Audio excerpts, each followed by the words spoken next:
Disclaimer: the content provided in this video is strictly for educational and entertainment purposes only and does not constitute professional automotive, financial, investment, legal, or purchasing advice. The global automotive market is a highly volatile ecosystem subject to rapid changes, economic shifts, supply chain disruptions, and fluctuating regional regulations. Viewers must conduct their own independent due diligence and comprehensive research before making any vehicle purchase, automotive investment, or financial decision. The analysis presented in this video relies extensively on historical trends, public sales data, manufacturer press releases, and industry case studies, which may not accurately predict future market behaviors, vehicle availability, or pricing structures. Always consult with a certified professional, licensed financial advisor, or authorized automotive dealership regarding vehicle specifications, safety standards, regional compliance, and individual financial circumstances. Do not take unnecessary risks based on the information provided in this presentation. Imagine a vehicle that is so overwhelmingly dominant that it sells over 500 units every single day in just one specific country, completely eclipsing nearly every other model in its class. Picture a compact sport utility vehicle that has essentially rewritten the rulebook for global automotive dominance, achieving well over 1 million units sold in an incredibly short lifespan and holding a commanding market share in some of the most fiercely competitive economic landscapes on Earth. This vehicle is a certified titan in India, a massive sales phenomenon in Brazil, a staple in South Africa, and an absolute cornerstone of its manufacturer's global volume strategy. It generates billions of dollars in revenue and dictates the strategic direction of competing automakers who desperately try to reverse engineer its unprecedented success. Yet, if you walk into any dealership in the United States today with a blank check, you cannot buy it. You cannot even special order it. The vehicle does not exist in the American market. This is the perplexing and fascinating story of the Hyundai Creta. While American consumers are intimately familiar with nameplates like the Tucson, the Santa Fe, the massive Palisade, and the quirky subcompact Kona, the Creta remains a phantom. It is an automotive ghost in North America, despite being the exact type of vehicle that millions of American drivers are currently clamoring for. Right now, American buyers want a rugged, fiercely practical, heavily contented, and economically accessible compact sport utility vehicle. They want something that looks like a miniature version of a flagship luxury SUV, something that can handle pothole-ridden city streets without breaking a sweat, all while offering incredible fuel economy. The Creta delivers exactly that. In fact, the most recent redesign of the Creta has been dubbed the Baby Palisade by global automotive journalists because of its bold, aggressive, and sophisticated exterior styling. This creates a massive open loop in our understanding of global car manufacturing. Why would one of the most aggressive and successfully expanding automakers in the world intentionally withhold their golden goose from the most lucrative automotive market on the planet? To understand this paradox, we have to look past the showroom floor and dive deep into the high-stakes world of international automotive strategy. The absence of the Hyundai Creta in the United States is not an oversight, nor is it a manufacturing mistake resulting from limited production capacity. It is a highly calculated, ruthlessly executed strategic decision based on demographic case studies, intricate regulatory frameworks, and strict profit margin analysis. By examining the historical trends of how vehicles are positioned, we begin to see that what you are allowed to buy is heavily dictated by invisible borders and hidden corporate calculus. We are looking at a masterclass in market segmentation where the Kona and the Venue were selected to fight the North American battles, while the Creta was deployed as a heavy-hitting gladiator in emerging markets. But as we will uncover, the reasons behind this split reveal shocking truths about what automakers really think about American consumers, our driving habits, our infrastructure, and our wallets. You might be asking yourself why you, as an American driver, a prospective car buyer, or a market enthusiast, should care about a vehicle you cannot physically purchase in your home country. The answer is simple, deeply relevant, and highly impactful for your personal finances. Understanding the Hyundai Creta and the complex architecture of its global success solves a massive problem for you today. It lifts the veil on how global supply chains, international vehicle regulations, and corporate product planning directly influence the prices you pay, the features you receive, and the compromises you are forced to make when you buy a car in the United States. By the end of this deep dive masterclass, you will possess a comprehensive understanding of international automotive economics. You will no longer look at a dealership lot as a simple collection of available cars, but rather as the final result of a complex global chess match. We are going to examine detailed case studies of how the Creta conquered markets like India and Brazil, where navigating chaotic infrastructure and demanding consumer expectations requires an entirely different engineering philosophy than building cars for the sprawling, perfectly paved interstate highways of North America. We will analyze the historical trends of subcompact sport utility vehicles, tracing the exact moments when Hyundai decided to split its development tree, creating one lineage tailored for the West and another engineered for the rest of the world. This specific knowledge empowers you as a consumer and as an observer of the macroeconomic market. When you understand the underlying engineering platforms and the modular architecture that vehicles like the Creta, the Kona, and the Venue share beneath their sheet metal, you can make vastly more educated decisions about the vehicles that are actually available to you. You will understand how features developed for the aggressive competition of overseas markets eventually trickle down into the American lineup, allowing you to anticipate potential outcomes in upcoming vehicle redesigns and model year refreshes. You will learn how to spot when a manufacturer is offering you a compromised, decontented product versus when they are delivering a globally refined, top-tier flagship.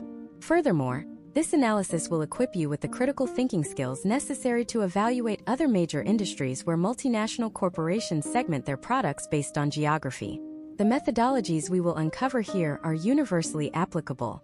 We will explore how companies balance premium technological features against cost-effective manufacturing processes, how they navigate drastically varying safety and emissions regulations without destroying their profit margins, and how they brand essentially similar mechanical components to appeal to vastly different psychological profiles across different continents.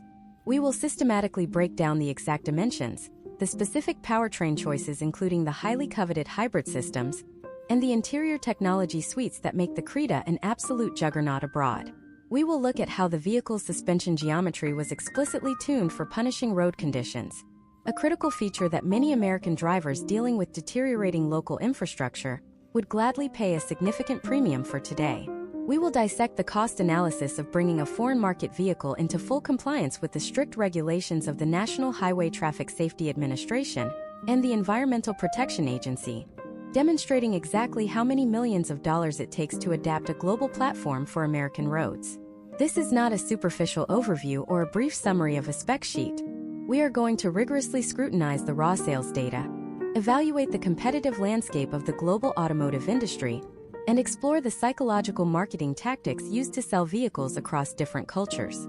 You will gain a profound appreciation for the sheer logistical miracle that is modern car manufacturing and global distribution. By understanding the historical trends that kept the Creta out of the United States, you will be able to forecast the potential outcomes for the next generation of affordable vehicles heading to American shores. So, prepare yourself to look far beyond the domestic market.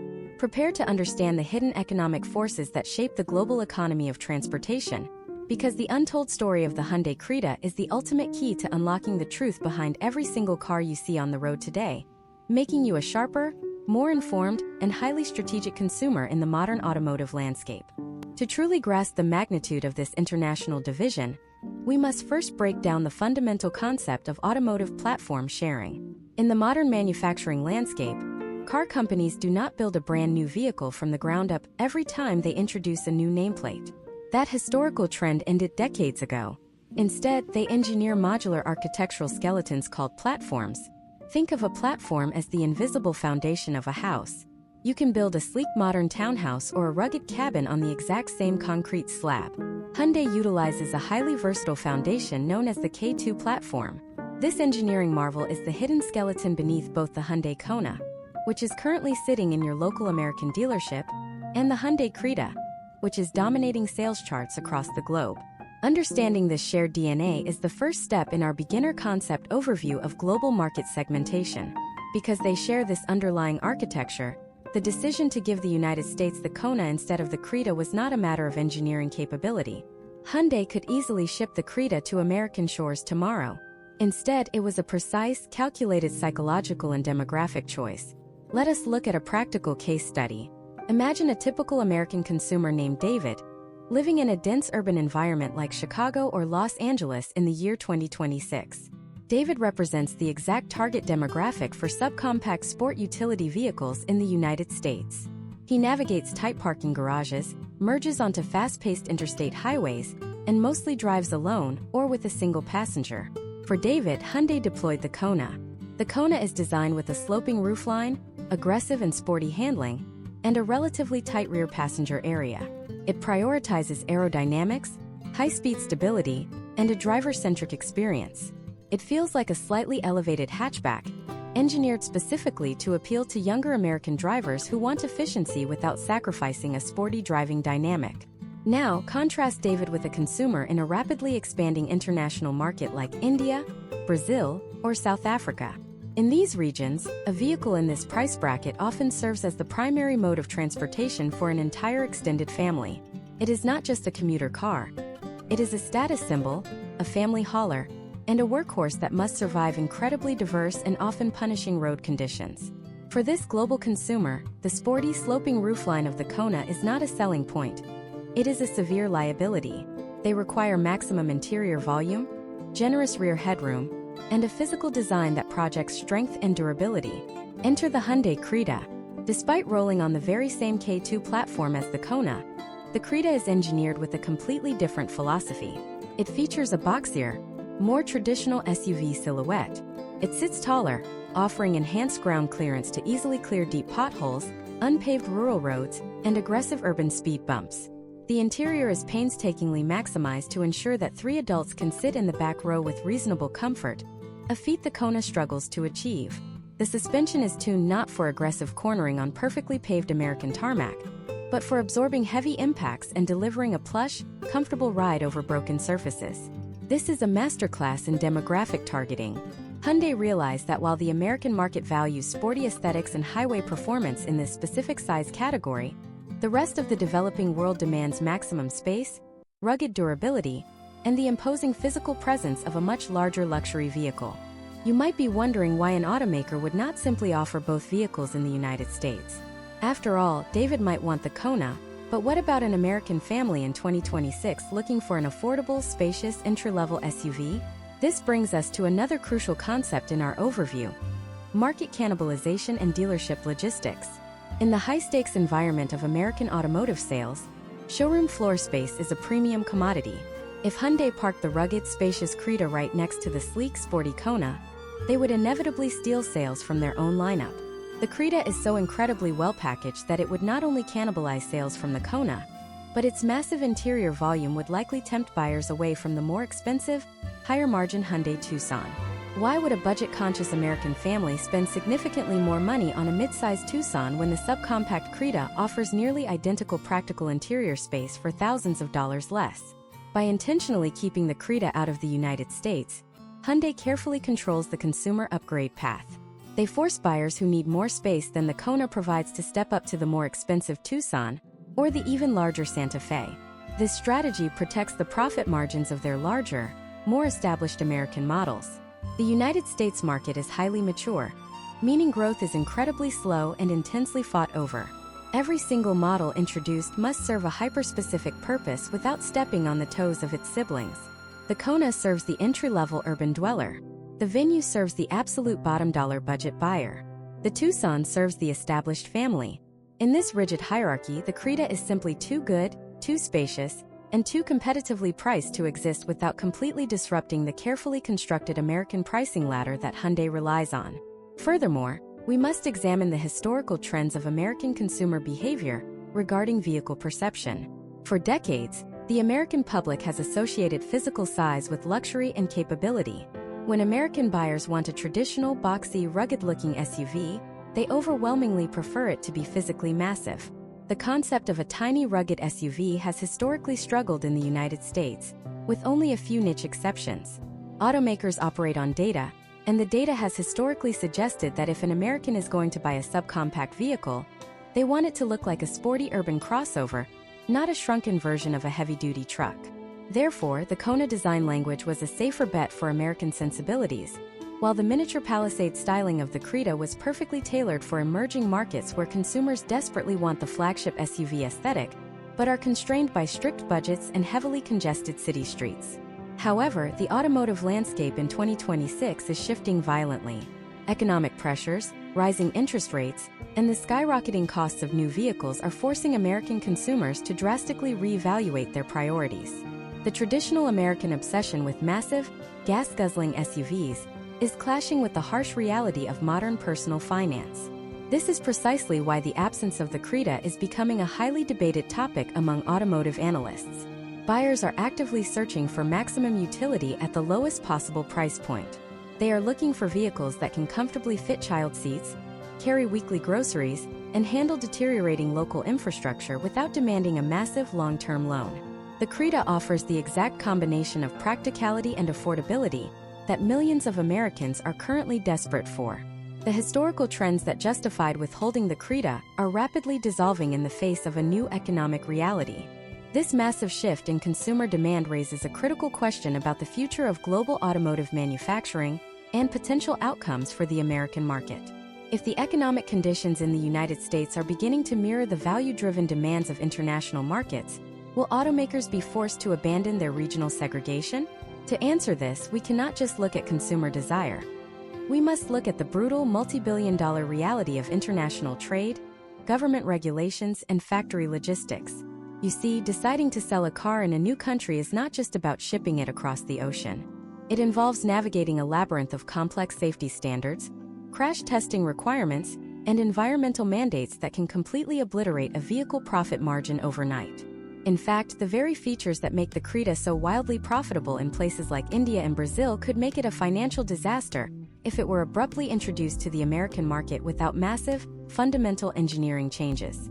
The true reason the Creta has not crossed the border is hidden deep within the crash test laboratories and emission control centers, and the specific details of what it takes to legally sell a car in America will completely change how you view the global supply chain.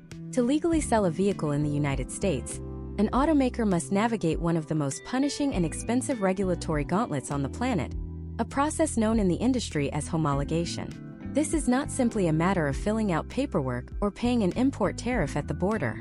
Homologation requires absolute, uncompromising compliance with the deeply complex frameworks established by the National Highway Traffic Safety Administration and the Environmental Protection Agency.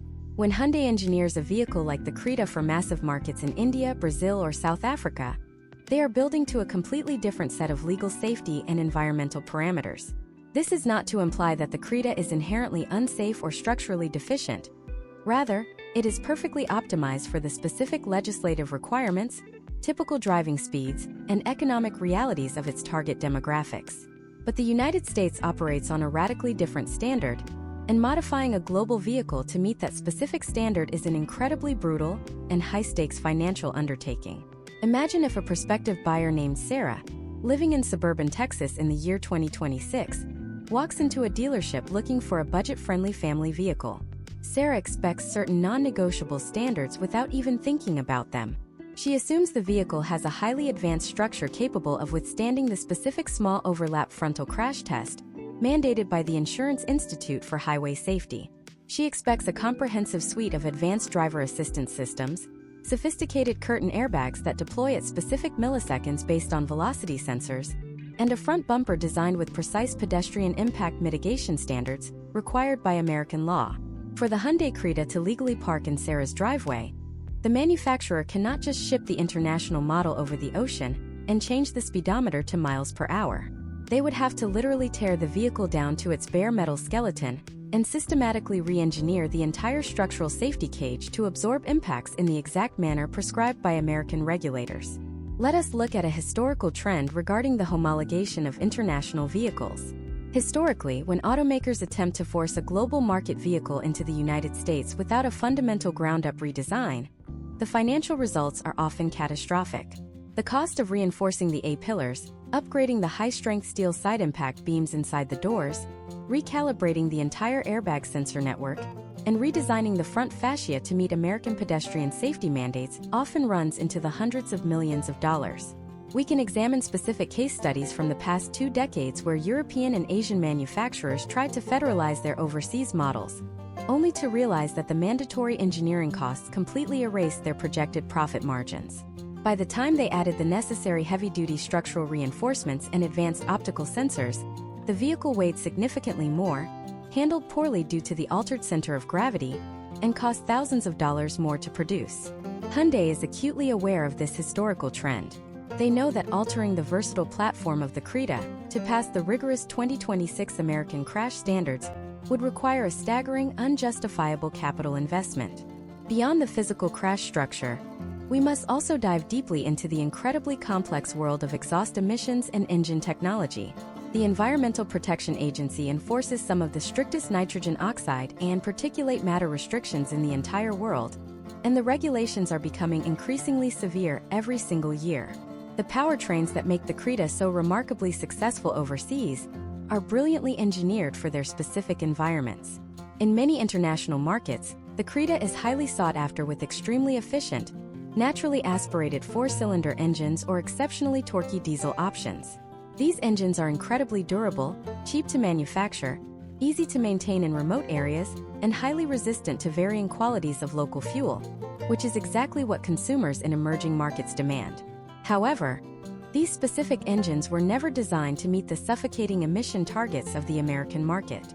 To bring the Creta to the United States, Hyundai would be forced to abandon its cost-effective global engines and transplant the more expensive, highly regulated powertrains currently used in the American Kona or Elantra. This powertrain swap is not a simple plug-and-play mechanical operation. It requires redesigning the engine mounts, rerouting the entire exhaust and advanced catalytic converter system, completely reprogramming the engine control modules to seamlessly interface with American onboard diagnostics regulations, and conducting thousands of hours of rigorous, highly scrutinized emissions testing. Every single one of these mandatory steps adds immense developmental costs and extends the production timeline. When you compile the financial burden of re-engineering the physical crash structure and swapping the entire powertrain ecosystem, the fundamental identity of the vehicle completely shatters. This brings us to a crucial educational concept overview regarding automotive economics, specifically the profit margin equation for beginner-level market analysis.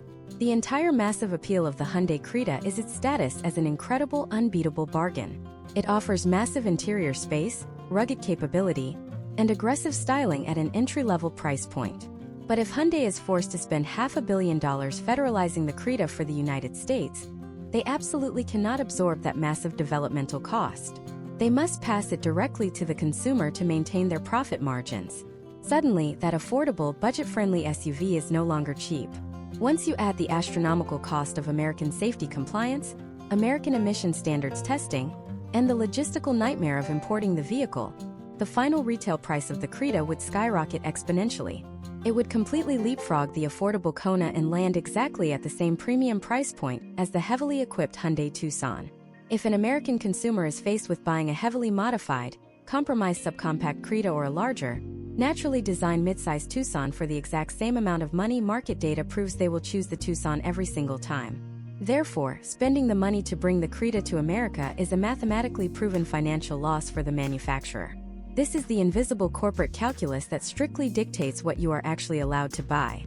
It is a brilliant, highly calculated display of international market segmentation, perfectly tailored to ensure maximum profitability and minimal potential outcomes of failure in every distinct region of the globe. Hyundai has masterfully protected their American profit ladder, while simultaneously conquering the developing world with a completely different automotive asset. By understanding this deep dive into regulatory economics, you are no longer just a passive consumer walking a dealership lot. You are actively decoding the strategic matrix of global manufacturing. You can look at the current 2026 automotive landscape and immediately recognize why certain vehicle segments are thriving while others are completely barren. You can clearly see how the strictness of local federal laws directly shapes the sheet metal, the engine blocks, and the price tags of the cars in your neighborhood. But this realization immediately triggers a massive contradiction that demands further investigation. If it is so incredibly expensive and logistically impossible to bring a cheap, globally sourced vehicle into the United States, then how are a select few of Hyundai's most aggressive global competitors currently managing to flood the American market with incredibly cheap, entry-level vehicles built on foreign platforms? The answer to that question involves a highly controversial manufacturing loophole that relies on international trade agreements, and uncovering it will completely expose the hidden war currently raging for the American budget car buyer. To understand how competing automakers are circumventing the massive financial roadblocks that keep the Hyundai Creta out of the American market, we must transition into a beginner concept overview of North American trade economics. The secret weapon that Hyundai rivals are wielding with devastating efficiency is a complex legislative framework known as the United States-Mexico-Canada Agreement, or USMCA.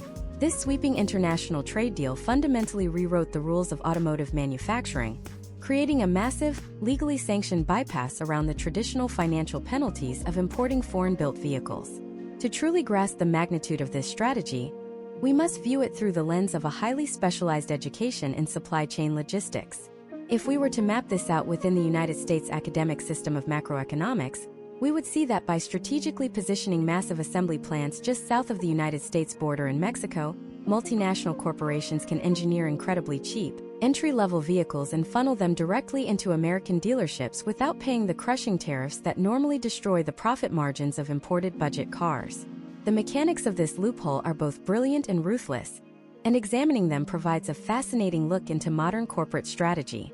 Under the strict guidelines of international trade, if a manufacturer simply builds a car in Asia or Europe and ships it across the ocean to a port in Los Angeles, they are subject to heavy import duties that immediately inflate the retail price. However, if they establish a manufacturing foothold in Mexico, they can leverage drastically lower labor costs, while still qualifying for tariff-free access to the highly lucrative United States market. But it is not as simple as just setting up a final assembly line and stamping a badge on the hood. To qualify for this coveted financial immunity, automakers must navigate incredibly strict rules of origin. A massive percentage of the vehicle core components, precisely 75% of its total regional value content, must be explicitly manufactured within North America. Furthermore, a significant portion of the labor required to build the car must be performed by workers earning a highly specific, mandated minimum wage. This creates a high-stakes balancing act where automakers ruthlessly calculate the exact origin of every single bolt, microchip, and sheet of stamped steel to ensure they slide perfectly through the USMCA loophole without triggering a massive financial penalty. Imagine if a typical American consumer named Michael, a recent college graduate in the year 2026, is desperately searching for an affordable brand-new crossover to commute to his first corporate job. He visits a local dealership and purchases a heavily discounted subcompact SUV from one of Hyundai's fiercest competitors. Michael assumes he is simply buying a cheap, reliable car, completely unaware of the macroeconomic miracle currently sitting in his driveway. The vehicle he just purchased was likely conceptualized by engineers in Japan, designed utilizing a versatile global platform architecture, and assembled in the high-altitude industrial zones of central Mexico. It was built using a dizzying complex web of parts sourced from specialized factories in the United States and Canada, and finally transported via a massive, highly optimized freight train network directly across the border into Texas. This mind-bending logistical ballet is the absolute only reason Michael can afford the vehicle today. The manufacturer effectively utilized the geography and the specific trade agreements of North America to artificially suppress the retail price tag, successfully delivering a globally sourced vehicle at a hyper-localized, deeply competitive price.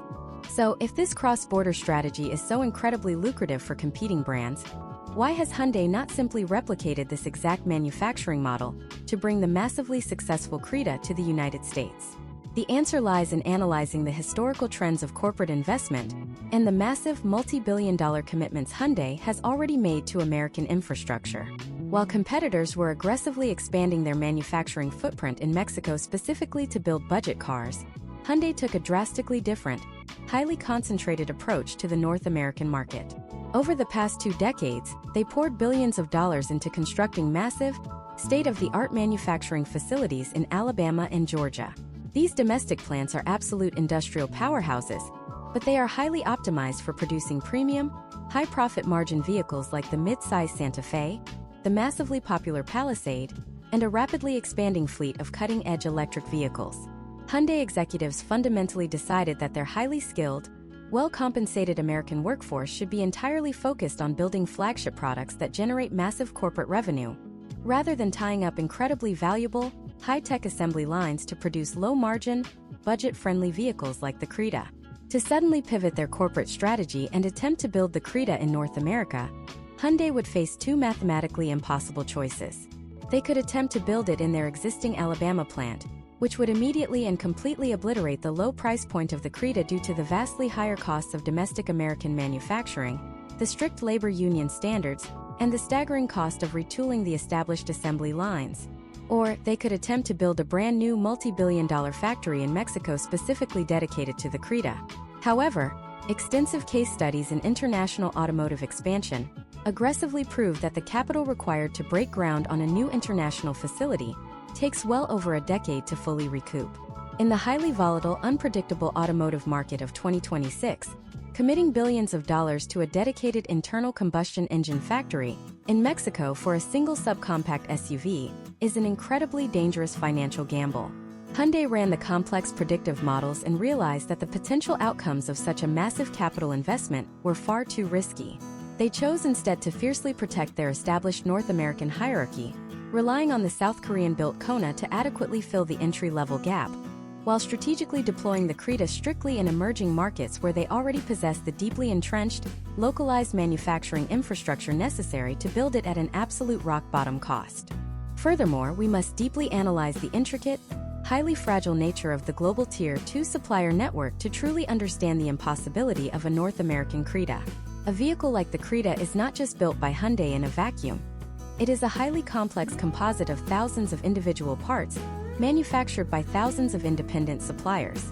When Hyundai builds the Creta in a massive market like India, they utilize a massive, highly localized network of Indian suppliers who provide interior plastics, exterior glass, and complex electronic wiring harnesses at incredibly low costs.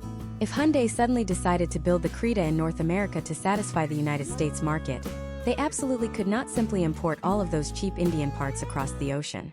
Doing so would immediately violate the strict regional value content rules of the USMCA we discussed earlier, triggering massive import tariffs and instantly destroying the vehicle affordability.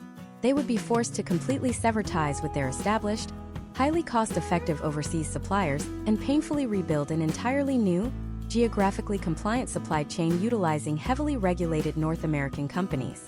This agonizing process of sourcing, testing, and validating thousands of new parts is a multi-year endeavor that adds staggering, unrecoverable development costs to the final product. This intricate, high-stakes dance of international trade agreements, complex labor cost differentials, and fragile localized supplier networks reveals exactly why the global automotive market is so deeply fractured and segmented. You are witnessing a real-time masterclass in regional economic adaptation, where a vehicle existence in a specific country is dictated entirely by invisible geopolitical forces and legislative frameworks, rather than simple consumer demand or engineering capability. The Creta remains a phantom in America not because it is a flawed or undesirable vehicle, but because the cold, hard macroeconomic mathematics of the United States border absolutely forbid its entry. Hyundai has brilliantly weaponized this geographic reality, utilizing the strict regulations of the American market as an impenetrable protective shield for their premium domestic lineup, while simultaneously unleashing the Creta to absolutely dominate the less regulated, high-volume arenas of the developing world. But the intentional absence of the highly capable Creta in American showrooms creates a massive, easily manipulated psychological void for the consumer. By perfectly tailoring highly specific vehicles to vastly different global regions, automakers are actively, aggressively manipulating how you perceive automotive value, luxury, and necessity. And the psychological marketing tactics Hyundai currently employs to convince American buyers that the smaller Kona is exactly what they want, while simultaneously convincing international buyers that the larger Creta is the ultimate, indispensable status symbol, exposes a brilliant, deeply calculated method of corporate behavioral engineering that will completely shatter how you view automotive marketing and consumer choice forever. To fully grasp this behavioral engineering, we must structure our analysis as a foundational education module, essentially a beginner-level concept overview of international marketing psychology, tailored specifically for our United States audience. Automakers do not simply sell assemblies of stamped steel, molded plastic, and synthetic rubber. They sell highly curated identities, manufactured security, and deeply rooted societal aspirations. The marketing division of a multinational automotive corporation operates with the staggering precision of a psychological research institution. They continuously study localized cultural anxieties, specific regional infrastructure limitations, and long-term historical trends in consumer debt to craft a narrative so compelling and so perfectly targeted that the buyer fundamentally believes the vehicle was manifested directly from their own personal desires. This is the invisible architecture of global commerce, and understanding it requires us to dissect the exact methods used to manipulate perception across different continents. Imagine if a prospective car buyer named Jessica, a 28-year-old graphic designer actively navigating the harsh economic realities of Seattle in the current year of 2026, begins her search for a brand new vehicle. Jessica is immediately subjected to a relentless barrage of highly targeted, algorithmically optimized digital advertising for the Hyundai Kona. The visual imagery surrounding the American Kona campaign is universally fast-paced, bathed in the neon glow of a modern smart city, and features solitary drivers or young, hyperactive couples escaping to carefully curated, easily accessible weekend hiking trails. The specific marketing vocabulary utilized heavily emphasizes urban agility, hybrid powertrain efficiency, and a cutting-edge digital lifestyle. Hyundai is aggressively communicating to Jessica that the Kona is the ultimate, indispensable extension of her independent, fast-moving, forward-thinking American lifestyle. They are systematically selling her the concept of unencumbered individualism. Now abruptly shift your analytical focus to a massive digital billboard illuminating the dense traffic of Mumbai, or a high-budget primetime television commercial broadcasting across São Paulo during that exact same week in 2026. The vehicle taking center stage is the global market Hyundai Creta. The marketing narrative deployed in these regions is diametrically opposed to the American campaign Jessica experienced. The Creta is filmed dramatically conquering washed-out, unpaved rural roads, towering imposingly over smaller, older hatchbacks in chaotic gridlock traffic, and arriving at prestigious social gatherings with an entire multi-generational extended family stepping out of its remarkably spacious cabin. The precise language used in these international advertisements deliberately focuses on commanding dominance, premium social status, unyielding structural safety, and supreme interior comfort. Hyundai is absolutely not selling individualism to this demographic. They are selling communal triumph, unshakable stability, and upward class mobility. They are systematically instructing the international buyer that the Creta is an uncompromising fortress of personal success. By evaluating these sharply contrasting campaigns as a beginner case study in consumer behavior, we can precisely observe how the manufacturer artificially manipulates the perceived reality of the global buyer. In the United States, automotive marketing has successfully conditioned the entry-level consumer to accept that a budget-friendly subcompact sport utility vehicle must inherently be a sporty, slightly elevated, and space-compromised hatchback. They have masterfully normalized the cramped rear seating arrangements and the severely restricted cargo capacity by relentlessly branding these limitations as aerodynamic, youthful, and sporty. Meanwhile, in the developing world, the exact same corporation has normalized the absolute opposite set of expectations, successfully convincing millions of buyers that a vehicle occupying the exact same dimensional footprint must look, feel, and function like a miniaturized, heavy-duty luxury tank.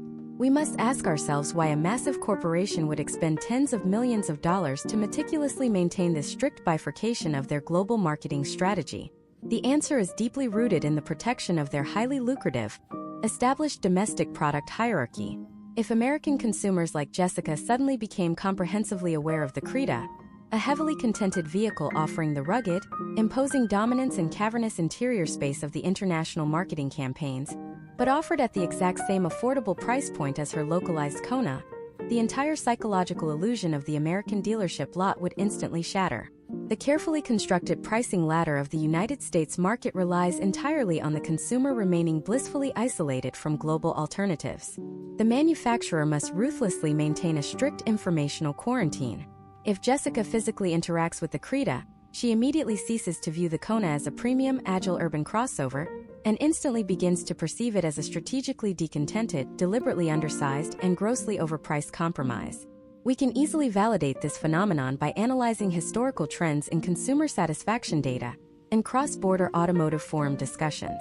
When American consumers travel extensively abroad for business or leisure and subsequently rent a globally market-specific vehicle like the Creta in Latin America, South Africa, or the Middle East, digital feedback channels frequently erupt with extreme confusion and intense frustration upon their return to the United States.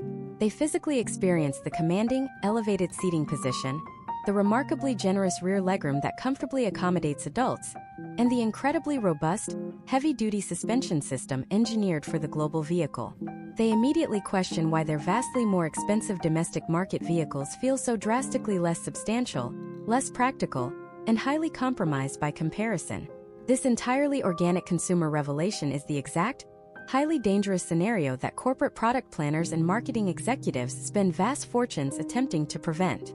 They utilize sophisticated regional geo-blocking and highly controlled digital press releases to ensure that an American Internet Protocol address searching for Hyundai vehicles is systematically, seamlessly funneled into a strictly closed loop of domestic options, completely and effectively scrubbing the highly desirable global lineup from the easily accessible digital ecosystem.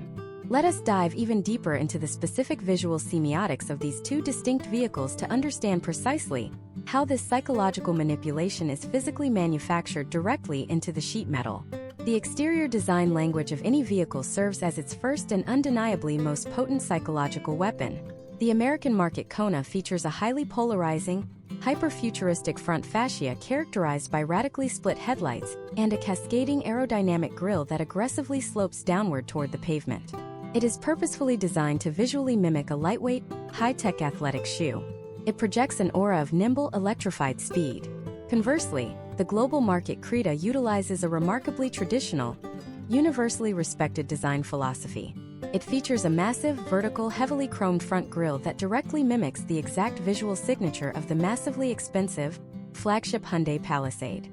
The hood of the Creta is stamped with aggressive, muscular character lines that are specifically engineered to artificially inflate its perceived physical size and width.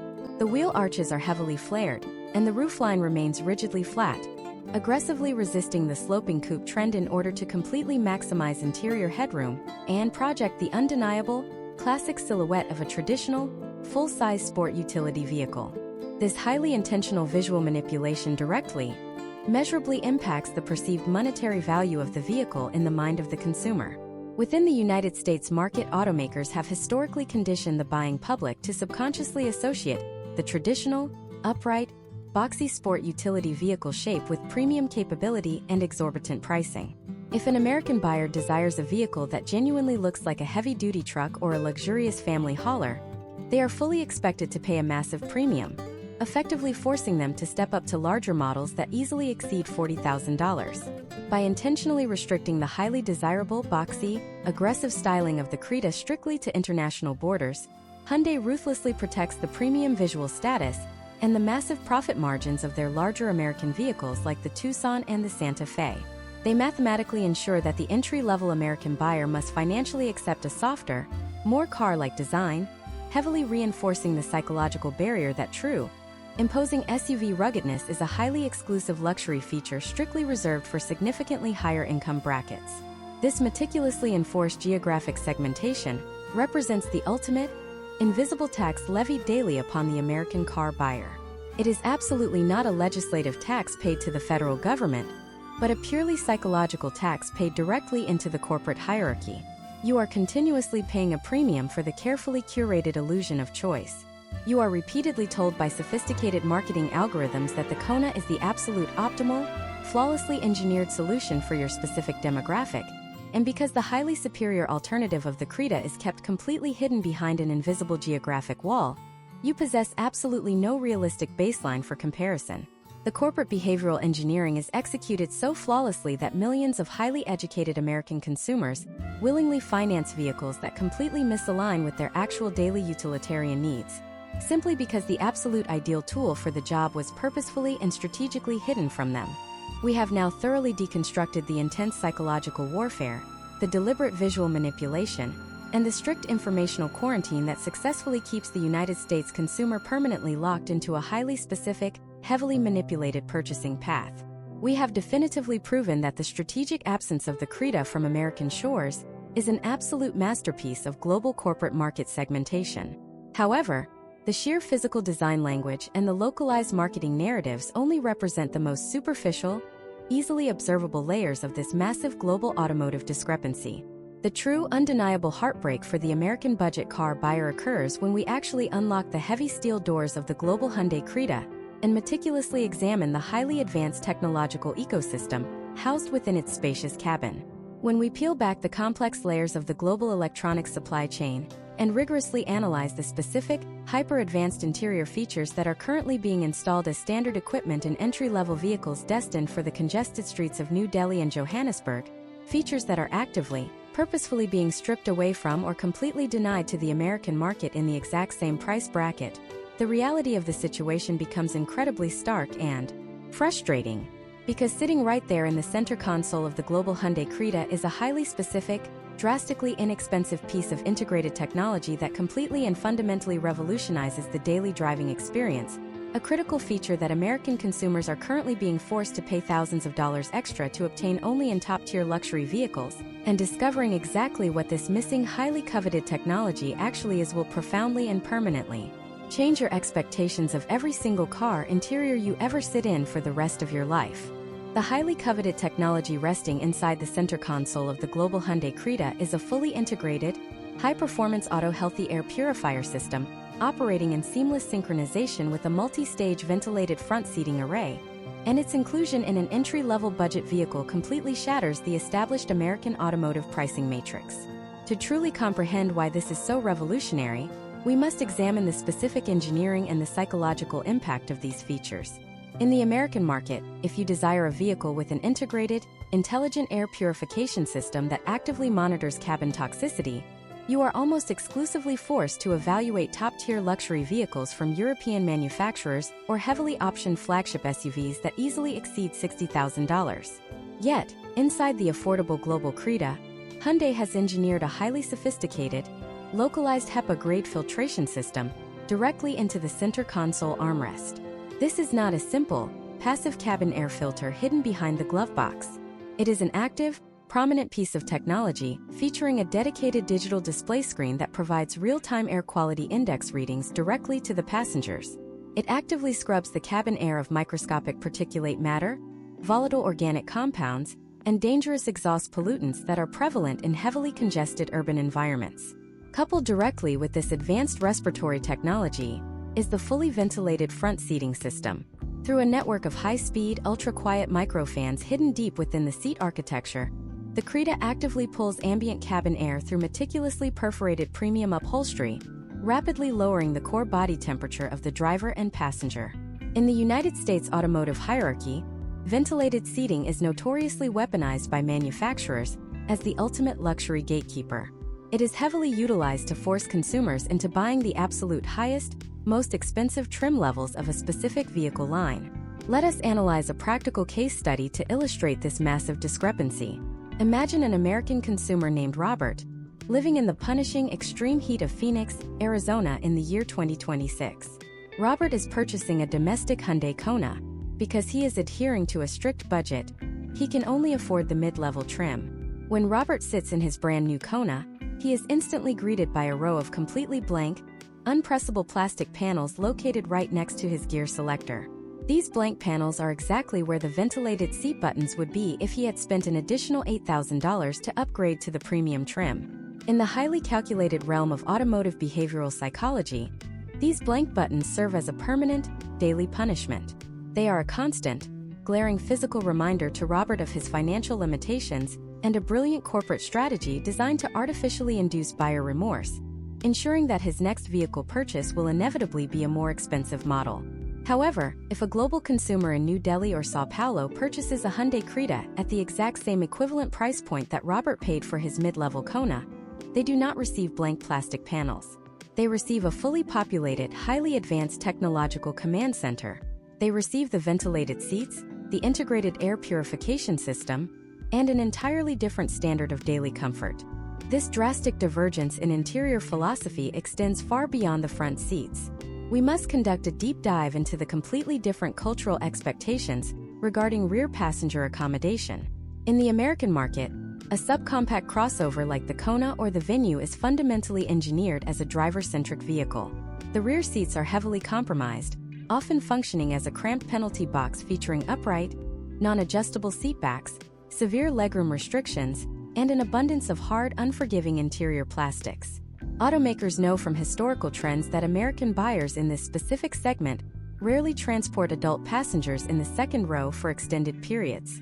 Conversely, in rapidly developing international markets, the macroeconomic landscape creates a completely different utilization model, commonly referred to as the chauffeur dynamic. Due to vastly different labor costs and societal structures, It is highly common for middle-class professionals in India or Brazil to employ a full-time driver. Therefore, the owner of the vehicle is frequently sitting in the back seat. Because the owner occupies the second row, the rear cabin of the Hyundai Creta is engineered with the precise amenities of a luxury executive lounge. It features a highly sophisticated two-step reclining rear seat mechanism, allowing passengers to significantly adjust their backrest angle for premium comfort during long, grueling commutes in heavy traffic. Hyundai includes meticulously crafted, ultra-plush neck cushions that perfectly match the premium contrast stitched upholstery, a feature entirely absent from the American lineup. Furthermore, the rear door panels internally house integrated, retractable window sunshades that pull up to completely block out harsh sunlight and provide aggressive privacy, effectively mimicking the rear cabin experience of a massively expensive luxury limousine. To ensure optimal climate control, the Creta is equipped with dedicated, high-flow rear air conditioning vents and multiple rapid charging ports, guaranteeing that the rear occupants are just as comfortable and technologically connected as the driver.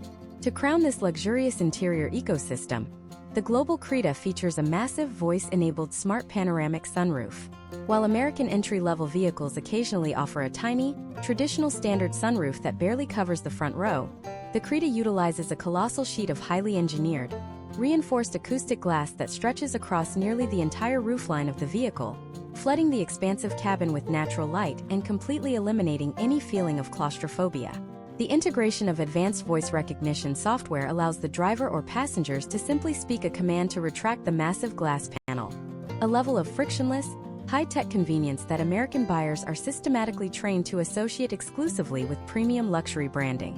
When you analytically compile this staggering list of interior features, the integrated air purification, the ventilated seating, the reclining executive rear lounge with privacy shades, and the voice-controlled panoramic roof, you begin to truly comprehend the brutal, invisible economics of artificial scarcity.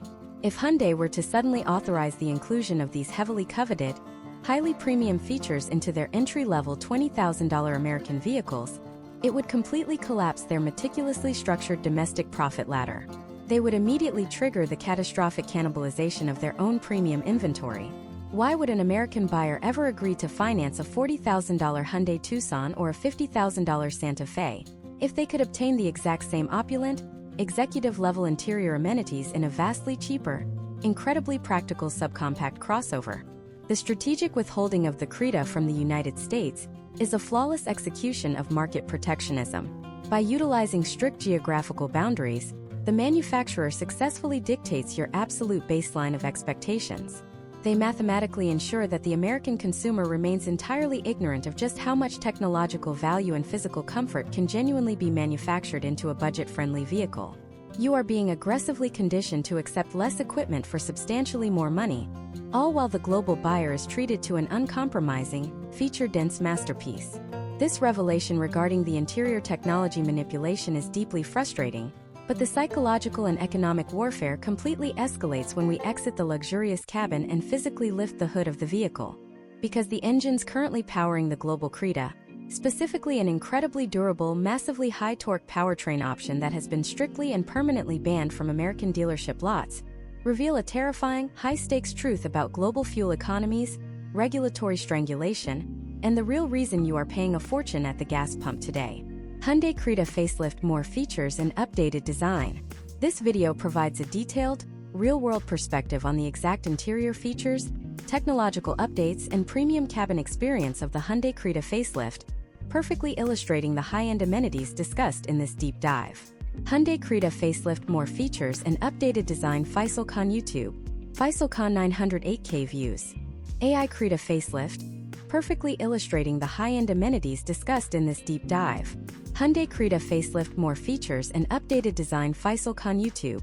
Faisal Khan 908K views. The sheer visual proof of these luxurious amenities instantly invalidates the accepted norms of the American budget segment.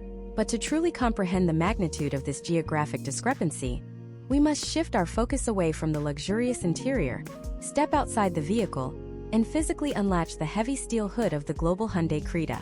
As we transition into this beginner-level concept overview of automotive mechanical engineering, Explicitly structured for the United States academic system of macroeconomic analysis, we are going to fundamentally dissect the highly restricted powertrains that give the International Creta its legendary reputation.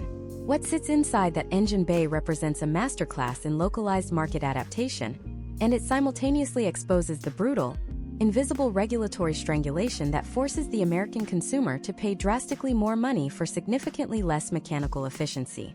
The absolute crown jewel of the Hyundai Creta lineup in massive international markets like India, South Africa, and parts of Latin America is a powertrain option that has been strictly and permanently eradicated from the American subcompact dealership lot. The highly refined, incredibly durable 1.5-liter CRD turbocharged diesel engine. To understand why this specific engine is so incredibly coveted overseas, we must analyze the fundamental physics of diesel combustion. Diesel fuel contains vastly more usable energy per heavily regulated drop than standard unleaded gasoline. When injected into the high compression cylinders of the Creta, this engine produces a massive surge of low-end rotational force, commonly known as torque. This immediate, aggressive torque delivery is not designed for winning high-speed drag races on perfectly paved American interstates. It is meticulously engineered for pure, unadulterated survival. It allows a fully loaded Creta, carrying 5 adult passengers and a trunk completely filled with heavy cargo, to effortlessly crawl out of deep, muddy ruts, navigate aggressively steep, unpaved mountain inclines, and power through severe monsoon flooding without ever stalling or hesitating. Imagine a highly practical American consumer named Marcus, a high school teacher commuting 60 miles round trip every single day in the current year 2026. Marcus is operating under intense financial pressure, getting absolutely crushed by volatile, unpredictable gasoline prices and the soaring, highly inflated cost of living. When Marcus goes to a dealership to buy a Hyundai Kona, he is entirely restricted to gasoline-powered engines, typically a naturally aspirated 2-liter 4-cylinder, or a slightly more complex turbocharged gas variant. These specific engines must operate at significantly higher revolutions per minute just to generate the necessary power to move the vehicle from a dead stop, which inherently and constantly burns a massive amount of fuel. If Marcus were legally permitted to purchase the 1.5-liter diesel Hyundai Creta, the potential outcomes for his personal financial stability would be completely transformative. Based on highly documented historical trends in global fuel economy data, the diesel Creta can frequently achieve fuel efficiency numbers that rival or completely destroy highly complex, vastly more expensive American hybrid vehicles, consistently delivering upward of 50 miles per gallon in mixed driving conditions. Over the lifespan of a 5-year auto loan, that single mechanical discrepancy represents thousands of dollars in retained wealth that Marcus is strictly forbidden from accessing. So why is Marcus firmly denied this incredible financial advantage? The answer requires a deep dive into the uncompromising, fiercely guarded legislative fortress of the United States Environmental Protection Agency. The American regulatory framework is historically, aggressively hostile to light-duty diesel engines. To legally sell that highly efficient 1.5-liter diesel Creta in the United States, Hyundai would be forced by strict federal law to implement an exhaustively complex, multi-stage emissions after-treatment system. They would have to mathematically engineer massive diesel particulate filters directly into the exhaust stream to capture microscopic soot, and they would have to completely integrate a highly sensitive selective catalytic reduction system that continuously injects specialized urea fluid to chemically neutralize nitrogen oxide emissions. These heavily mandated environmental systems are astronomically expensive to research, develop, validate, and manufacture. If Hyundai were to bolt all of this mandatory, heavy, and highly sensitive American emissions equipment onto the cheap, durable global diesel engine, it would instantly obliterate the core economic identity of the vehicle. The overall manufacturing costs would skyrocket, violently forcing the retail price of the budget-friendly Creta deep into the financial territory of premium luxury crossovers. Furthermore, this heavy regulatory compliance directly impacts the complex algorithms surrounding overall vehicle ownership costs. For instance, if Marcus attempts to secure insurance for his new vehicle, he must aggressively compare car insurance quotes online to find a sustainable rate. Insurance underwriters carefully calculate their premium rates based heavily on the replacement cost of specialized vehicle parts. Because the complex American diesel emissions components are notoriously prone to failure and incredibly expensive to replace outside of warranty, the heavily guarded insurance algorithms would flag a federalized diesel Creta as a massive financial liability, instantly penalizing Marcus with exorbitantly high, completely unaffordable monthly premiums. Therefore, to protect the consumer from catastrophic repair bills and sky-high online car insurance quotes, and to fiercely protect their own corporate profit margins, automakers simply surrender. They permanently abandon the highly efficient diesel engine, leaving the American budget buyer completely trapped with thirstier, less capable gasoline engines. This forced reliance on gasoline power in the United States triggers another massive, highly engineered divergence in the Creta platform. Because the global Creta relies heavily on low-end diesel torque to move its larger, more spacious body, the original engineers could purposefully design the vehicle to be physically imposing and heavy-duty. However, because the American Kona is forced to rely on higher-revving, lower-torque gasoline engines, it simply cannot afford to carry any excess physical weight. Every single pound matters when you are trying to squeeze acceptable fuel economy out of a naturally aspirated gas engine to meet strict corporate average fuel economy standards mandated by the American government. This is exactly why the American Kona is physically smaller, more aerodynamic, and fundamentally less rugged than the international Creta. The strict environmental legislation of the United States literally dictates the physical dimensions and the structural density of the sheet metal you are allowed to buy. But the technological manipulation within the engine bay does not stop with the complete eradication of diesel power. The international market is currently undergoing a massive, highly localized revolution in intelligent manual transmissions, a mechanical concept that has been entirely erased from the American automotive consciousness. In massive consumer markets like India, the Creta is offered with a revolutionary clutchless manual transmission. This brilliant piece of entry-level engineering provides the precise gear control and the massive fuel efficiency benefits of a traditional stick shift, but it completely eliminates the physical clutch pedal, utilizing highly sophisticated electronic actuators to automatically engage and disengage the clutch plate when the driver manually moves the gear lever. This incredible innovation allows drivers navigating the brutal bumper-to-bumper gridlock of major metropolitan cities to enjoy the extreme cost savings of a manual transmission without suffering the severe left leg fatigue associated with a heavy, repetitive clutch pedal. In the American market of 2026, you simply cannot find this specific technology at any price point in any dealership. American consumers are systematically, relentlessly forced into buying highly complex, immensely expensive automatic transmissions, dual-clutch gearboxes, or continuously variable transmissions.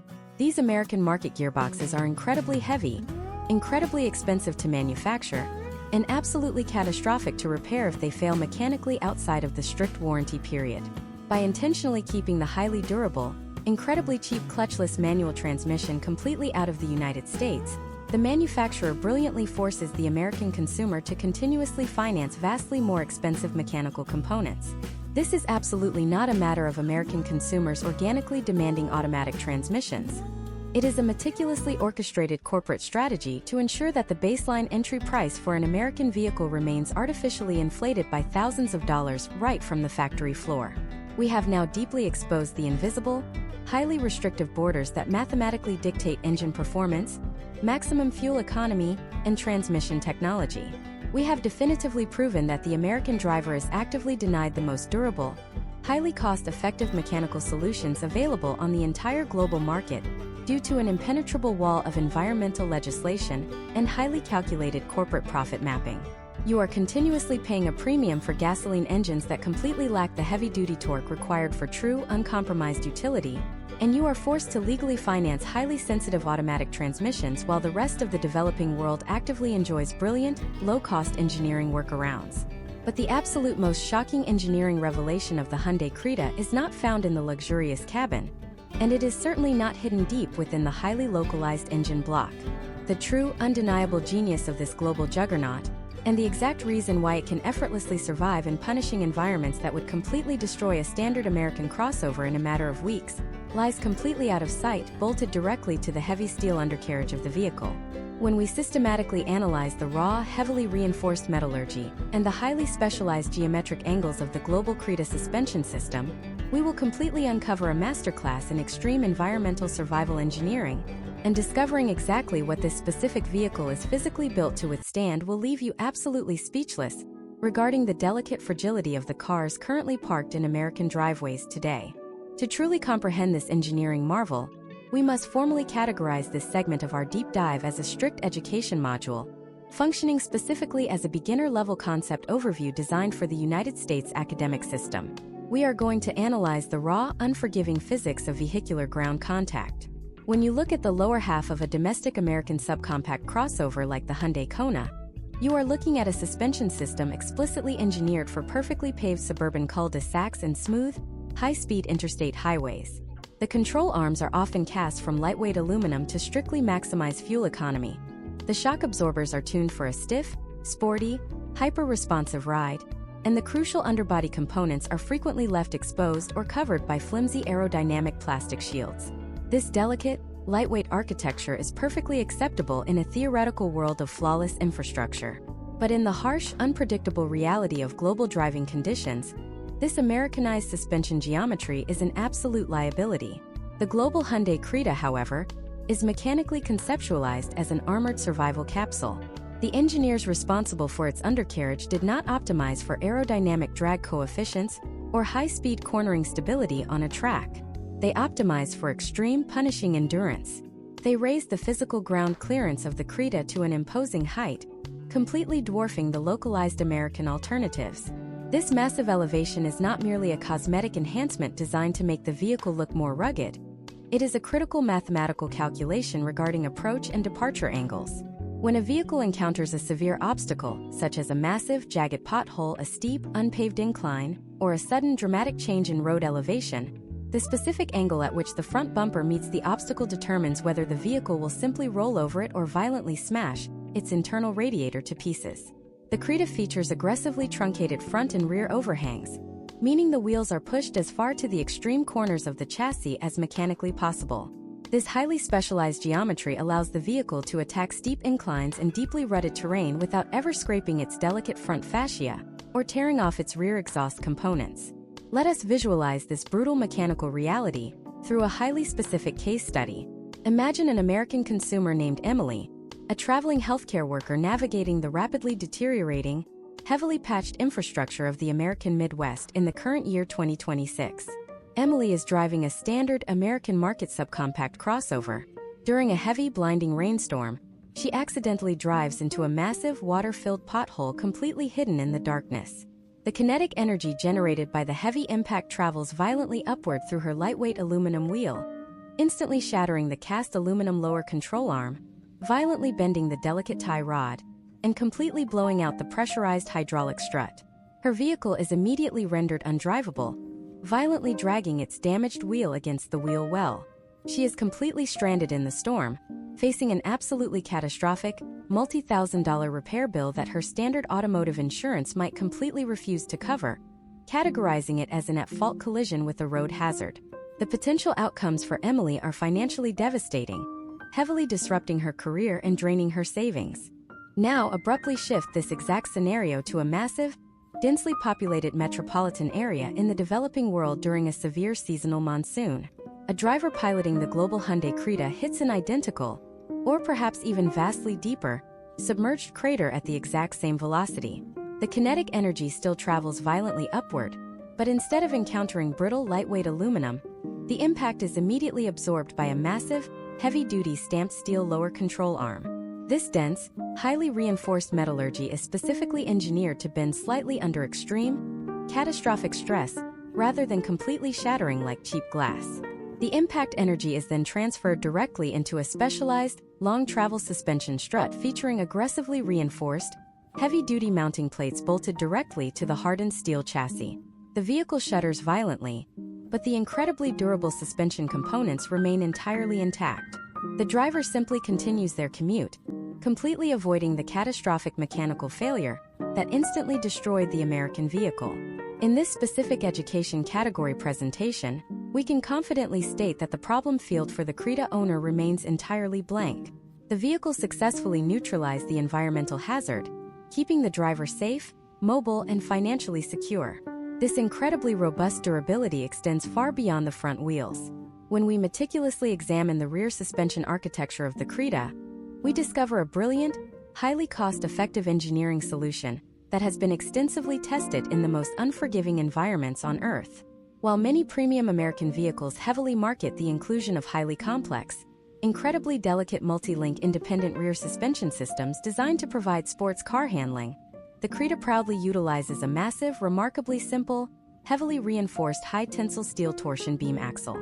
In the United States academic system of automotive engineering, a torsion beam is often unfairly dismissed as archaic or unrefined technology. However, in the brutal reality of global infrastructure, a multi-link suspension system featuring dozens of highly sensitive rubber bushings, delicate aluminum arms, and incredibly complex alignment specifications is an absolute nightmare to maintain. When those delicate American bushings inevitably rot from salt exposure or tear from heavy impacts, the entire rear of the vehicle becomes dangerously unstable, heavily wearing down expensive tires and requiring thousands of dollars in specialized alignment labor. The incredibly dense, heavy steel torsion beam of the Creta, on the other hand, is practically indestructible. It features absolute minimal moving parts, heavily shielded connection points, and a massive singular beam of high-strength steel that actively resists torsional twisting under immense, fully loaded weight. You can heavily load the massive trunk of the Creta with hundreds of pounds of cargo, pack the spacious rear executive lounge with adult passengers, and brutally drive the vehicle over unpaved, deeply rutted rural terrain for hundreds of thousands of miles, and that solid steel torsion beam will physically outlast the actual engine block. It is a masterpiece of localized engineering survival, successfully proving that mechanical simplicity combined with heavy-duty, uncompromising metallurgy is vastly superior to complex, delicate, hypersensitive technology when the primary objective is pure endurance. Furthermore, the entire underbelly of the Creta is heavily fortified against severe environmental intrusion. While the American Kona features cheap, flimsy plastic underbody trays designed solely to slightly improve highway aerodynamics, the global Creta is frequently equipped with thick, heavy-duty steel skid plates completely protecting the highly vulnerable oil pan and the heavily regulated transmission casing. The vital brake lines and sensitive electrical wiring harnesses are not simply zip-tied to the frame rails. They are meticulously routed deeply inside the heavy steel channels of the unibody structure, completely shielding them from flying rocks, highly corrosive mud, and aggressive debris. The engineers mathematically calculated the exact depth of seasonal flooding common in specific emerging markets and meticulously elevated the engine air intake highly into the upper engine bay, significantly increasing the maximum water wading depth of the vehicle. This means the Creta can aggressively plow through deep, standing floodwaters that would instantly hydrolock the engine of an American subcompact crossover, completely destroying the motor in a matter of seconds.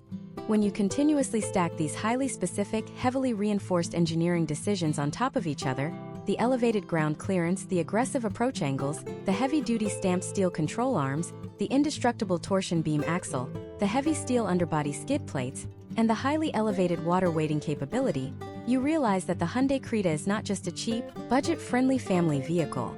It is a highly specialized, remarkably capable off-road survival tool masquerading as a sleek urban crossover. The American consumer is systematically, strictly denied access to this incredible level of mechanical durability, actively forced to continuously purchase vastly more fragile, significantly more expensive vehicles that require constant, highly expensive maintenance to survive the rapidly crumbling American infrastructure. By completely isolating the United States from this heavy-duty engineering philosophy, automakers mathematically guarantee a continuous, highly lucrative stream of service center revenue and replacement parts sales.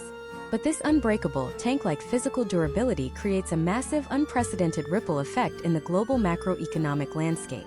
Because when a vehicle is explicitly engineered to never break down and physically outlast its first, second, and third owners, it completely fundamentally rewrites the accepted laws of automotive depreciation.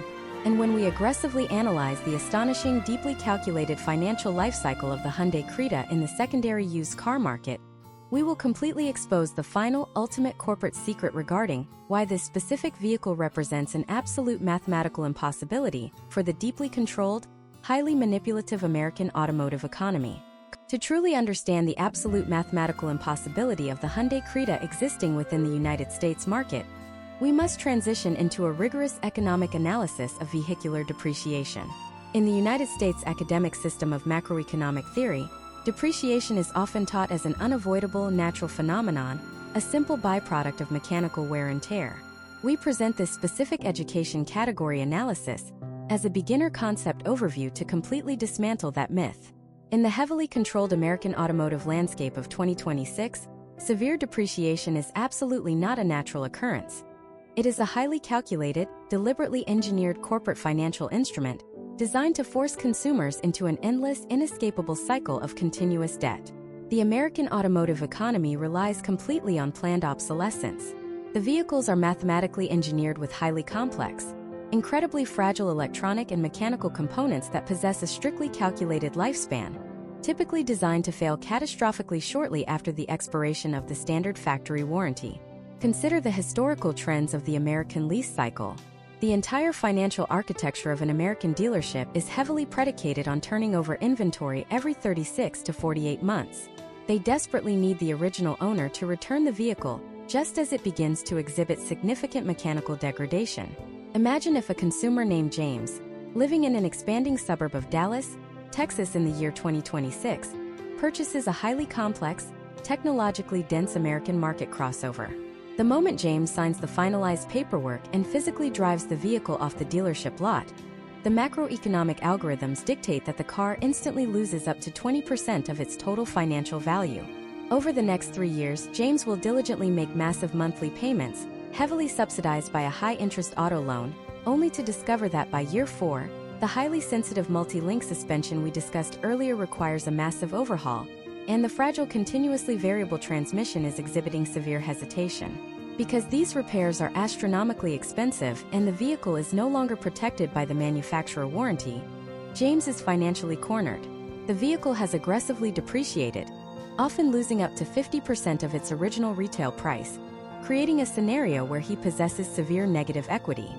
He owes vastly more to the financial institution than the vehicle is physically worth on the open market.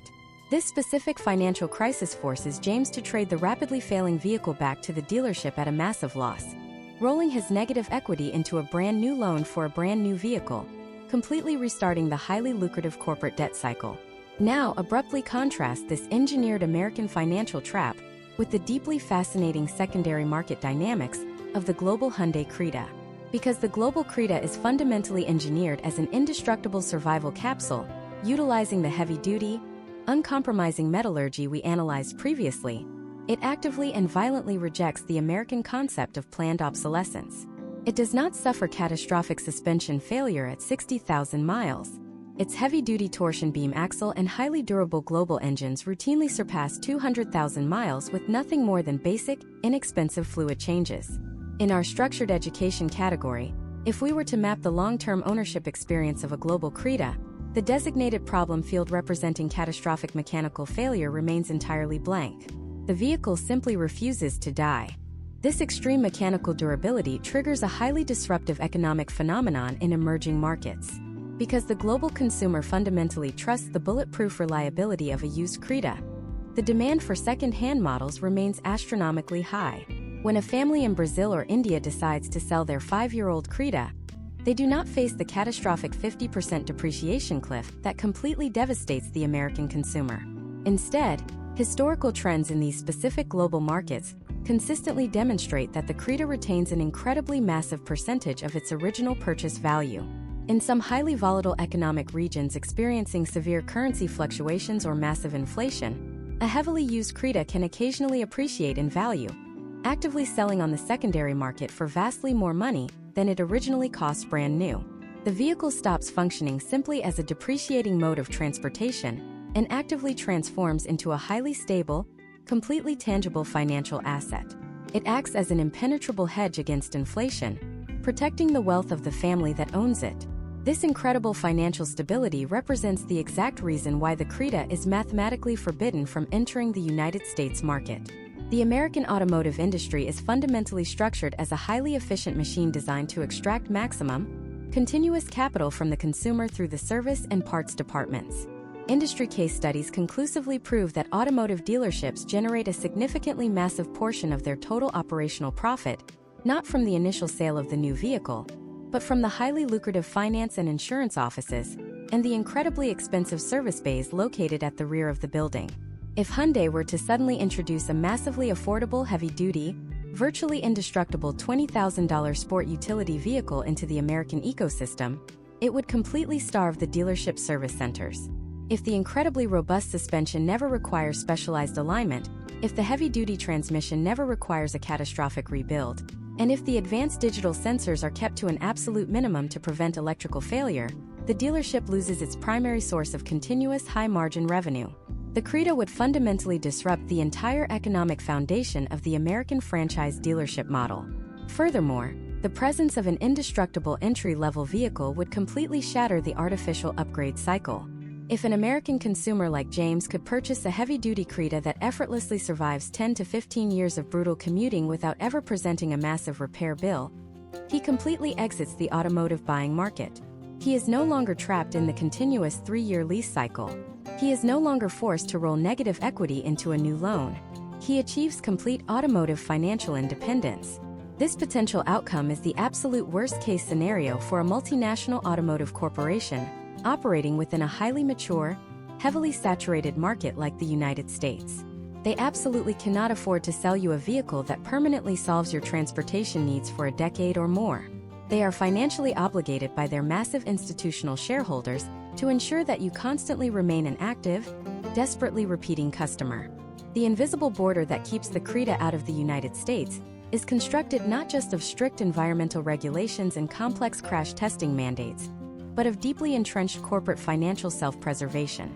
The manufacturer has meticulously segmented the globe, creating a system where the American buyer is systematically designated as the primary source of continuous, high-margin, heavily financed corporate revenue, while the international buyer is provided with heavily reinforced, highly practical survival tools to rapidly capture market share in developing economies. You are actively subsidizing the global expansion of these multinational corporations by continuously overpaying for fragile, rapidly depreciating vehicles, while the very best, most durable and highly cost-effective engineering is purposefully routed far away from your local dealership. We have completely dismantled the complex psychological marketing, the devastating regulatory hurdles, the massive feature manipulation, and the ruthless economic engineering that define the modern global automotive landscape. We have proven that the cars you are allowed to buy are specifically designed to restrict your wealth and force you into a state of continuous dependency. But as we reach the absolute pinnacle of this deep dive masterclass, we must confront the final, highly volatile reality of 2026. The economic pressures crushing the American consumer are reaching an absolutely unsustainable breaking point, and the deeply hidden secrets of the international market we have exposed today are slowly beginning to leak across the borders. A massive, unprecedented disruption is currently accelerating toward the United States automotive industry, a profound shift in consumer awareness that threatens to completely shatter the carefully controlled illusion of the domestic market. The multi-billion-dollar fortress that has successfully kept vehicles like the Hyundai Creta away from you is actively beginning to fracture, and the potential outcomes of this impending market collapse will permanently alter the entire future of American transportation. Exactly how this massive shift is occurring, and precisely what you must strategically do right now to protect your own finances before the entire system violently resets, is the ultimate revelation that we will fully expose in the final shocking conclusion of this masterclass. The absolute mathematical impossibility of the Hyundai Creta existing within the United States market is no longer a tightly kept industry secret, and the walls of this highly guarded corporate fortress are beginning to violently crack under the immense pressure of the digital age. As we finalize this beginner concept overview tailored specifically for the United States academic system of macroeconomic analysis, we must fundamentally address the massive paradigm shift occurring right now in the year 2026. For decades, multinational automakers relied entirely on a concept known as information asymmetry. This means the corporation possessed all the technical and financial data, while the consumer was kept completely isolated, forced to rely exclusively on highly manipulated local marketing campaigns. The American buyer simply did not know that vehicles like the indestructible, heavily contented Hyundai Creta existed for a fraction of the cost of their domestic crossovers. But the aggressive expansion of global digital media, cross-border automotive journalism, and highly detailed supply chain analysis has completely shattered that asymmetry. The American consumer is finally waking up, and this collective realization is setting the stage for a catastrophic market reset. Imagine if a highly informed American consumer named Christopher, an independent contractor working in the rapidly expanding suburbs of Phoenix in the current year 2026, decides he is no longer willing to participate in the traditional dealership financial trap. Christopher has extensively studied the historical trends of global automotive manufacturing. He completely understands that the subcompact crossover sitting in his local American showroom is an artificially compromised product, engineered with deliberate fragility to maintain a highly lucrative cycle of debt and constant service center revenue. Because he possesses this critical education, Christopher radically alters his purchasing behavior. Instead of blindly signing a high-interest 72-month loan for a brand-new, rapidly depreciating domestic vehicle, he strategically decides to aggressively maintain his current, older vehicle, completely stepping out of the 3-year upgrade cycle. He fundamentally refuses to absorb the massive negative equity that automakers heavily rely on to inflate their quarterly earnings. When millions of educated consumers like Christopher simultaneously execute this exact financial strategy, the entire macroeconomic foundation of the American automotive industry begins to severely destabilize. This mass consumer strike is actively triggering a terrifying scenario for corporate executives. The potential outcomes of this behavioral shift are heavily documented in historical trends surrounding major industry disruptions. When American consumers completely reject artificially inflated pricing models and demand absolute mechanical durability, manufacturers are violently forced to adapt or face massive, unrecoverable losses in market share. We are actively witnessing the beginning stages of this exact phenomenon. The heavily guarded domestic profit ladder, which relies on forcing buyers into massive $40,000 vehicles just to obtain basic interior volume and acceptable reliability, is completely collapsing under the weight of unprecedented consumer debt and sky-high interest rates. Buyers simply cannot afford the manufactured illusion of luxury anymore. They are desperately demanding the exact type of uncompromising, heavy-duty utility that the global Hyundai Creta provides, and they are demanding it at a localized, fiercely competitive price point. To strategically navigate this highly volatile economic environment, you must actively weaponize the knowledge you have acquired throughout this masterclass.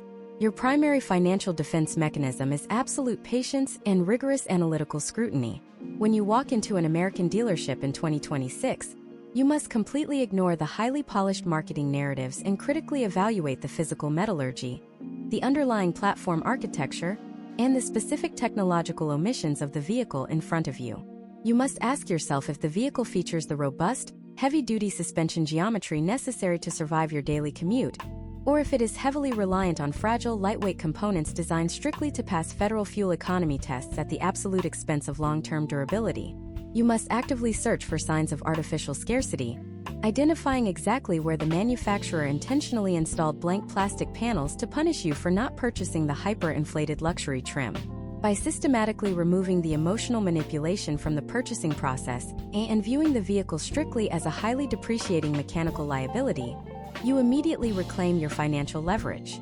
Furthermore, we must deeply analyze how the multinational corporations will inevitably respond to this massive, highly organized consumer pushback. As the American demand for affordable, heavy-duty utility reaches a critical boiling point, automakers will be mathematically forced to slowly dismantle their geographic segregation strategies. We are beginning to observe aggressive case studies where manufacturers are quietly testing the integration of highly durable, global market components into their heavily regulated American platforms. They are attempting to meticulously balance the astronomical costs of federal safety compliance with the desperate consumer need for long-lasting, indestructible architecture. The absolute most likely potential outcome for the late 2020s is a highly disruptive hybridization of the global supply chain, where the indestructible, heavy-duty torsion beam axles and the heavily fortified steel undercarriages of vehicles like the Creta are finally adapted, federalized, and heavily integrated into the American domestic lineup to prevent a total collapse of entry-level sales. But until that massive structural reset fully materializes, you remain entirely responsible for navigating a deeply hostile, highly manipulative financial ecosystem. The automotive industry of 2026 is aggressively designed to extract maximum, continuous capital from your bank account by selling you fragile, rapidly degrading technology under the guise of premium urban mobility. The intentional, highly calculated absence of the Hyundai Creta in the United States is the ultimate, undeniable proof of this predatory macroeconomic strategy.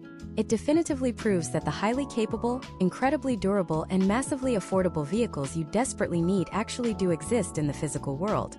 They are simply being purposefully and aggressively hidden from you behind an impenetrable wall of corporate profit protection and localized regulatory strangulation.